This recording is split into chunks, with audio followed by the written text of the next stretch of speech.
नमस्कार, ये आकाशवाणी पटना है। अब आप समी अहमद से प्रादेशिक समाचार सुनिए। पहले मुख्य समाचार। विधानसभा चुनाव के पहले चरण के लिए 18 जिलों के 121 विधानसभा क्षेत्रों में रिकॉर्ड 64% से अधिक मतदान हुआ। मुजफ्फरपुर जिले में सबसे अधिक 70.96% मतदान हुआ। पटना जिले में सबसे कम 58.40% वोटिंग। विधानसभा चुनाव के दूसरे चरण के प्रचार में नेताओं ने झोंकी पूरी ताकत। सीमांचल, मगध, शाहाबाद और चंपारण क्षेत्र में विभिन्न दलों के स्टार प्रचारक और वरिष्ठ नेता कर रहे हैं धुआंधार प्रचार। और देश आज राष्ट्रीय गीत वंदे मातरम की 150वीं वर्षगांठ मना रहा है। प्रधानमंत्री नरेंद्र मोदी नई दिल्ली में 1 वर्ष तक चलने वाले स्मरण कार्यक्रम का उद्घाटन करेंगे। अब समाचार विस्तार से। विधानसभा चुनाव के पहले दौर का मतदान शांतिपूर्ण संपन्न हो गया। इस चरण के लिए 18 जिलों के 121 विधानसभा क्षेत्रों में रिकॉर्ड 64% से अधिक मतदान हुआ। सबसे अधिक मतदान 70.96% मुजफ्फरपुर जिले में हुआ, जबकि पटना जिले में सबसे कम 58.40% मतदान हुआ।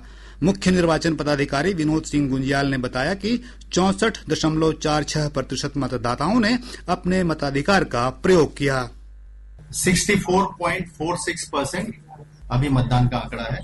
इस प्रथम चरण में जो टोटल मतदाताओं की संख्या थी वो 3,75,00,000 थी, जिसमें पुरुष लगभग 1,98,00,000 और महिला मतदाता 1,76,00,000 थे। इसमें 85 वर्ष से अधिक आयु के मतदाता हैं जो लगभग 2 लाख के आसपास थे। आयोग से प्राप्त जानकारी के अनुसार वर्ष 2020 के विधानसभा चुनाव में 56.22% मतदाताओं ने मतदान किया था। पिछली बार की तुलना में इस बार 8.24% अधिक मतदान हुआ है। मतगणना 14 नवंबर को होगी।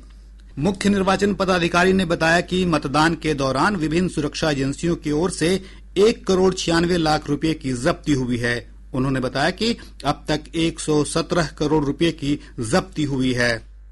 मतदान के दिन जब्ती का जो रहा है लगभग 1,96,00,000 की जब्ती हुई है, जिसमें नगद राशि है 16 लाख, शराब संबंधी है 1,31,00,000, ड्रग्स 18 लाख के, कीमती धातु 8 लाख के, फ्रीबीज और अन्य वस्तुएं 20 लाख की थी।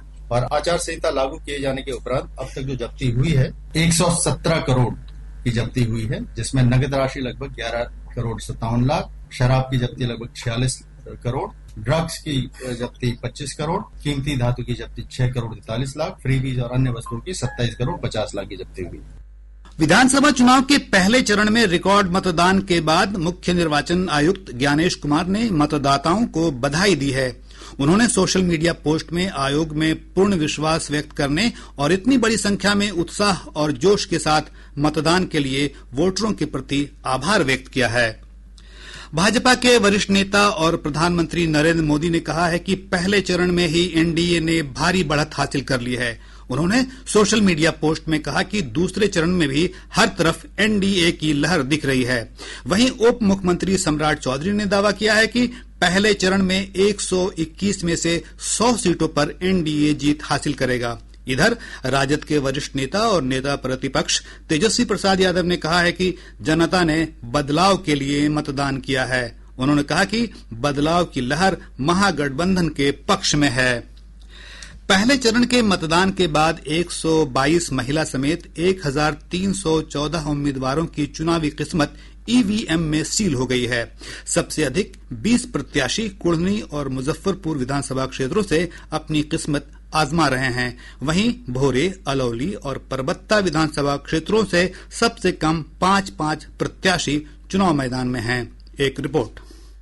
विधानसभा चुनाव के पहले चरण में उप मुख्यमंत्री सम्राट चौधरी और विजय कुमार सिन्हा समेत नीतीश कुमार सरकार के 16 मंत्रियों की चुनावी किस्मत ईवीएम में सील हो गई है। इनमें से 11 मंत्री भाजपा कोटे से हैं। वहीं राजद नेता और महागठबंधन के मुख्यमंत्री पद के उम्मीदवार तेजस्वी प्रसाद यादव, जनशक्ति जनता दल के प्रमुख तेज प्रताप यादव, जदयू के प्रदेश अध्यक्ष उमेश सिंह कुशवाहा, राष्ट्रीय लोक मोर्चा के प्रदेश अध्यक्ष Madan Chaudhary, Indian inclusive party प्रमुख आईपी गुप्ता और द प्लूरल्स पार्टी प्रमुख पुष्पम प्रिया चौधरी का चुनावी भाग्य भी ईवीएम में बंद हो गया है। इसके अलावा मतदाताओं ने लोक गायिका मैथिली ठाकुर और भोजपुरी फिल्मों के जाने माने अभिनेता तथा गायक शत्रुघ्न यादव उर्फ खेसारी लाल यादव के राजनीतिक भाग्य का भी फैसला कर दिया है।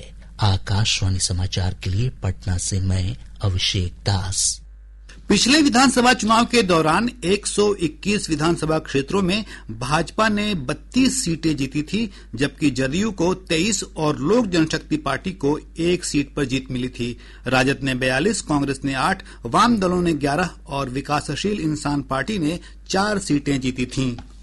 निर्वाचन आयोग ने लखीसराय से भाजपा प्रत्याशी और उप मुख्यमंत्री विजय कुमार सिन्हा के काफिले पर कथित तौर पर असामाजिक तत्वों के हमले का स्वतः संज्ञान लिया है। आयोग ने इस मामले में पुलिस महानिदेशक को कार्रवाई करने के निर्देश दिए हैं। विधानसभा चुनाव के पहले चरण के मतदान के दौरान राजद प्रत्याशी भाई वीरेंद्र के खिलाफ मनेर थाना क्षेत्र की बूथ संख्या 79, 80 और 81 पर हंगामा करने के आरोप में प्राथमिकी दर्ज की गई है। प्रादेशिक समाचार आप आकाशवाणी पटना से सुन रहे हैं। ताजा समाचारों के लिए आप हमारे एक्स हैंडल AIR_News_ पर जा सकते हैं। विधानसभा चुनाव के दूसरे और अंतिम चरण के लिए चुनाव प्रचार चरम पर पहुंच गया है। एनडीए और महागठबंधन के वरिष्ठ नेताओं के अलावा दूसरे दलों के नेताओं ने भी चुनाव प्रचार में पूरी ताकत झोंक दी है। सीमांचल, मगध, शाहाबाद और चंपारण क्षेत्र के जिलों में विभिन्न दलों के स्टार प्रचारक और वरिष्ठ नेता धुआंधार चुनाव प्रचार कर रहे हैं। विधानसभा चुनाव के दूसरे और अंतिम चरण में 20 जिलों में 122 विधानसभा क्षेत्रों में 11 नवंबर को वोट डाले जाएंगे। ब्यौरा हमारे संवाददाता से। भाजपा के वरिष्ठ नेता और प्रधानमंत्री नरेंद्र मोदी आज औरंगाबाद और कैमूर जिले में 2 जनसभाओं को संबोधित करेंगे। वहीं पार्टी के वरिष्ठ नेता और केंद्रीय गृह मंत्री अमित शाह जमुई और भागलपुर में चुनावी जनसभाओं को संबोधित करेंगे। वे पूर्णिया में एनडीए प्रत्याशियों के समर्थन में रोड शो में भी भाग लेंगे। भाजपा के ही वरिष्ठ नेता और उत्तर प्रदेश के मुख्यमंत्री योगी आदित्यनाथ आज पूर्वी और पश्चिमी चंपारण जिले में अलग अलग 7 जनसभाओं को संबोधित करेंगे। एनडीए की ओर से झारखंड के पूर्व मुख्यमंत्री बाबूलाल मरांडी, पूर्व सांसद और फिल्म अभिनेता दिनेश लाल यादव निरहुआ आज चुनावी जनसभाओं को संबोधित करेंगे। वहीं आरपीआई पार्टी के प्रमुख और केंद्रीय मंत्री रामदास अठावले भी जमुई और गया में एनडीए प्रत्याशियों के पक्ष में चुनाव प्रचार में हिस्सा लेंगे। कांग्रेस के वरिष्ठ नेता राहुल गांधी भागलपुर और बांका में जनसभाओं को संबोधित करेंगे।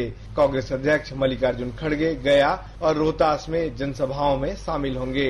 वहीं महागठबंधन के मुख्यमंत्री पद के प्रत्याशी तेजस्वी प्रसाद यादव पूर्णिया, अररिया, भागलपुर और बांका में 18 जनसभाओं को संबोधित करेंगे। जन सुराज पार्टी के संस्थापक प्रशांत किशोर नवादा में रोड शो में भाग लेंगे, जबकि समाजवादी पार्टी के अध्यक्ष अखिलेश यादव औरंगाबाद में एक चुनावी जनसभा को संबोधित करेंगे। अन्य दलों के नेताओं ने भी चुनाव प्रचार में पूरी ताकत झोंक दी है। धर्मेंद्र कुमार राय, आकाशवाणी समाचार, पटना। देश आज राष्ट्रीय गीत वंदे मातरम की 150वीं वर्षगांठ मना रहा है। प्रधानमंत्री नरेंद्र मोदी इस अवसर पर नई दिल्ली में 1 वर्ष तक चलने वाले स्मरण कार्यक्रम का उद्घाटन करेंगे। इस अवसर पर प्रधानमंत्री एक स्मारक टिकट और सिक्का भी जारी करेंगे। प्रधानमंत्री नरेंद्र मोदी ने मन की बात कार्यक्रम में कहा था कि यदि देशभक्ति शब्द से परे एक भावना है तो वंदे मातरम गीत उस भावना को मूर्त रूप देता है। 150 वर्ष पूर्व वंदे मातरम की रचना हुई थी। वंदे मातरम के गान में करोड़ों देशवासियों ने हमेशा राष्ट्र प्रेम के अपार उफान को महसूस किया है। वंदे मातरम हमारे इन प्रयासों में हमेशा हमारी प्रेरणा बनेगा। वंदे मातरम एक ऐसा गीत है जिसने कई पीढ़ियों को एकजुट होने, आगे बढ़ने और राष्ट्र की भावना का जश्न मनाने के लिए प्रेरित किया। भारत के इस प्रतिष्ठित राष्ट्रीय गीत के इतिहास पर हमारे संवाददाता की रिपोर्ट। प्रसिद्ध बांग्ला कवि और उपन्यासकार बंकिम चंद्र चटर्जी द्वारा रचित वंदे मातरम भारत की जागृति का प्रतीक है। समय के साथ ये गीत स्वतंत्रता सेनानियों के लिए विदेशी सत्ता के खिलाफ प्रतिरोध का नारा बन गया। वंदे मातरम को बैठकों, जुलूसों और सार्वजनिक सभाओं में एक प्रेरणादायक गीत के रूप में गाया जाने लगा। वर्ष 1882 में बंकिम चंद्र चटर्जी के उपन्यास आनंद मठ में ये गीत प्रकाशित हुआ। गुरुदेव रविंद्रनाथ टैगोर ने वर्ष 1896 में कलकत्ता में भारतीय राष्ट्रीय कांग्रेस की वार्षिक बैठक में वंदे मातरम का पाठ किया था। इसने सदियों की गुलामी से कमजोर भारत में नई जान फूंक दी। 24 जनवरी 1950 को भारत की संविधान सभा द्वारा आधिकारिक रूप से राष्ट्रगीत के रूप में अपनाए जाने के बाद संविधान सभा के तत्कालीन अध्यक्ष डॉक्टर राजेंद्र प्रसाद ने वंदे मातरम को राष्ट्रगान जन गण मन के समान ही सम्मान देने की घोषणा की। शिवांग, सौम्या और अमन यादव की रिपोर्ट के साथ समाचार कक्ष से दुर्गा प्रसाद। इधर इस अवसर पर प्रदेश में भी कई कार्यक्रम आयोजित किए जा रहे हैं। कला, संस्कृति और युवा विभाग की ओर से पटना के अधिवेशन भवन में सामूहिक राष्ट्रीय गीत गायन कार्यक्रम होगा। वहीं भाजपा के वरिष्ठ नेता और केंद्रीय गृह मंत्री अमित शाह पार्टी के प्रदेश मुख्यालय में इस अवसर पर आयोजित एक कार्यक्रम में भाग लेंगे। भारतीय हॉकी के गौरवशाली 100 वर्षों के उपलक्ष्य में आज से राष्ट्रव्यापी समारोह शुरू हो रहे हैं। शताब्दी समारोह के तहत 550 जिलों में 1400 से अधिक मैच खेले जाएंगे। मुख्य कार्यक्रम नई दिल्ली के मेजर ध्यानचंद राष्ट्रीय स्टेडियम में आयोजित हो रहा है। केंद्रीय मंत्री एकादश और हॉकी इंडिया की पुरुष और महिला मिश्रित एकादश के बीच 30 मिनट का एक प्रदर्शनी मैच हो रहा है, जिसमें पुरुष और महिला दोनों राष्ट्रीय टीमों के शीर्ष खिलाड़ी भाग लेंगे।